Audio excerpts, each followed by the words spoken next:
Well, at least we now know for certain, even if you guys were in denial from this very beginning about Gajeel and Levy's relationship, and considering with the final chapter, and, well, I think the cover page says it all, that, you know, they've been kind of knocking boots, and now, yeah, Levy's looking at some certain books about their future, considering that I think that was a very interesting part of this entire chapter that we had for 100 Year Quest, which is the one that kind of sent a lot of I forget what they call themselves, like the Gajeel and like Levy fans, but it's like that fan base just going absolutely nuts when he was like, let's look at this cover page of Gajeel, like, huh, what are you buying? Like, and it's like Levy just covering it up, blushing like crazy, and it's a little baby book where it's like, oh yeah, so, you know, these two are a couple, and, you know, if it wasn't bad enough with the confirmation in, like, the actual show itself, where they actually had them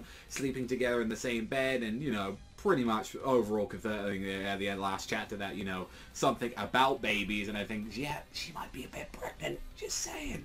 So, let's go and jump into chapter 17, because a few things to dive into with especially this chapter. So, with this one, we finally get to see a lot of, like, Fairy Tail Team A, like, you know, Natsu, Grey, like, Wendy, Lucy, and all them, like, all trying to get back in a tiny boat. However, a little cramped with all the girls in here, and, you know, everyone getting thrown up with, like Wendy throwing up, Natsu throwing up, they're all in a tig old bitty pile, like, on there, and it's like, Grey, can't you just, like, make a ice boat or something? And it's like, yeah, I can, but it's only the shape of one, and it's like, yeah, like, can we not just do something about this? And it's like, screw it, let's just fly with freaking, like, with Natsu and Wendy, the problem children here, and it's like, look, we need to go here, and it's like, huh, you know what, I'm seeing something from the distance, and Elmina's looking a little weird right now.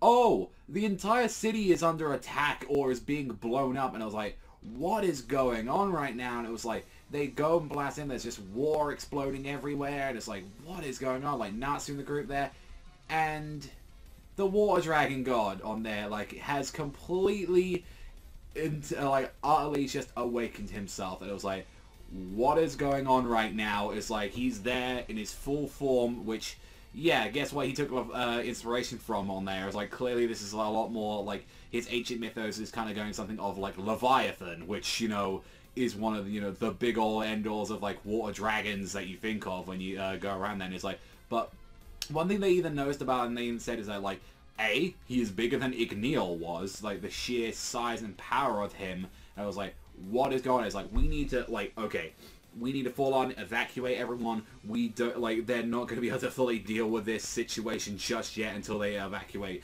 all the people, otherwise it's just going to be a clusterfuck. And then, like, Chamomile, like, comes out, like, saying, well, it's my fault.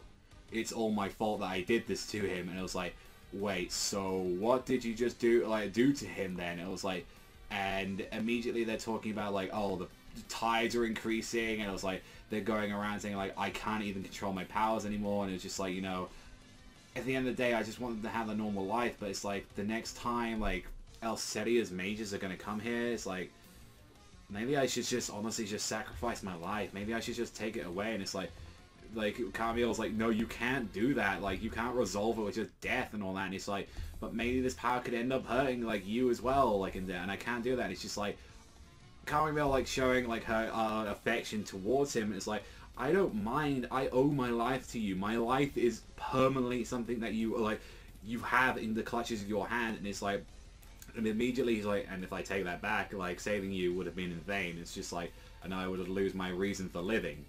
At the end of the day, it's like, you are the only reason that I'm around here, and then is the reason what happened with the White Mage, when there was, like, they heard times about that as, like, possessing a powerful that even, you know, could erase powerful magic and change everything into white, and we asked her to steal the dragon, the power of the water dragon god, and believing that he would lose his magic and the people would live a normal life. However, it was construed and it was twisted where it's like, she heard it, she only took the ability to, like, control his power. It's like the power of itself, like, the power has been stolen, but not the magical power, and while the White Mage stole from, like, was the power of restriction, the White Mage can turn other people's magic into none or into its maximum level anytime she wishes. So she could just make this water dragon god just go, no, you're just unleashing 100% of your full power, or I'm restraining it. And it was like, okay, That's a big problem.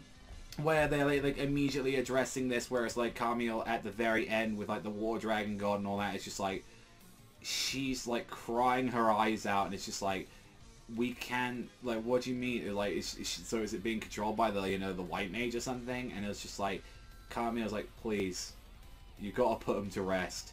Please put him to rest with your dragon slaying magic. And it was just like, and Natsu with the kind of realization is like, are we gonna have to kill this guy because he can't control himself anymore and he's gonna hurt people? And like, there's this honestly nice little moment where he's just like, literally just crying his like, or enjoying himself. He's like, "Huh, before I noticed it, I was on the road of coexistence, huh?"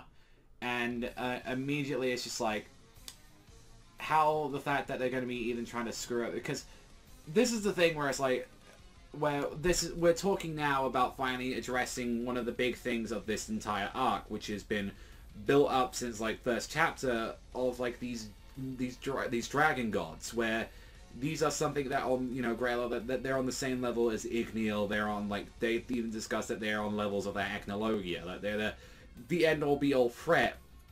And you've got to handle this with the sheer weight and force that this was. Now, again, they're discussing with, like this one is clearly different because it has lost its mind. It has, like, not, like, and you're discussing that it could even go at its maximum level, and I feel like they could even write a way where it's like, Toka is trying to restrict this dragon while the White Mage, you know, is trying to do it on the same side. Like, you could have this kind of version of, like, where the both of them are fighting to try and restrict the dragon. I feel like that might come into play with this fight, because it's like, if this is a full-on max dragon, but if this happens to every other single, like, again, I understand this is the first one of the series that we are dealing with right now, but again, it's like, it's something I want to be handled where it's like, this is an actual threat. This is actually something that needs to be handled with a little bit of tact, and like, you know, we need to use our heads here.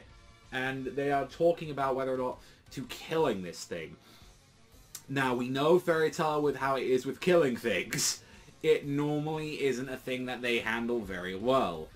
Like, again, they do to villains a lot of the time, but then again, with what we know with Narceri, like, he is not overly a bad person, and generally, whether or not is it the right humane thing to put him down if he can't control himself anymore, as he's destroying the one very much things that he care about. It's like, again, I was worried a lot with some of the stuff that we saw with how it was setting up with everything that we've had. Like, I mean, again, I talked about Diablos, and I was like, I'm not too sure how we're going to be addressing with some of this stuff right in the moment, but at the like, it did handle it somewhat well, whereas like, I thought like characters were going to be one-shot, and they actually did the right thing of like setting them up to be like bigger threats coming back later on, where they're going to be bringing more members of Diablos, and I kind of enjoyed that.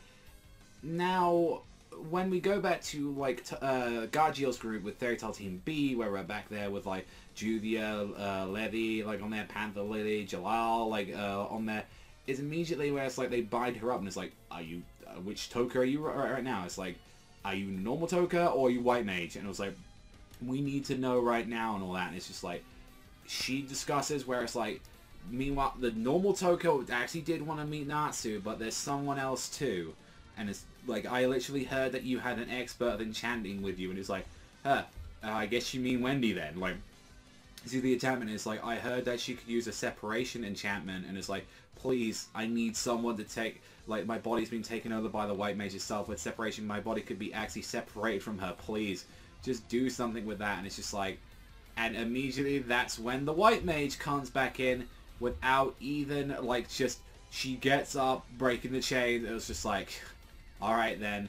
But, like, Toka might not know of it, but the enchantress she speaks of, she's close proximity to my servant, and shall I make them even closer, referring to, like, what is the situation happening right now with Fairy Tail Team A, and it's just like, now you are all going to return to white and become my servants. Like, slightly intimidating on her end, and that's her end of her story on there, because she is discussing that she could have full control, and that's why I believe where, since Toka and the White Mage are fighting together right now, like they're two different entities, that's why I feel like this is, again, could be like I feel like a cop-out or a way to write around this, so we're going to have to see, especially with this chapter. Again, it was setting stuff up with, like, oh, we're finally going to have to deal with our first water, like, the Water Dragon God on here, so I'm very curious to see where that's going to be going down, especially with all the characters being beaten up and everything, and just honestly how they're going to handle some of this stuff. I'm just so curious to see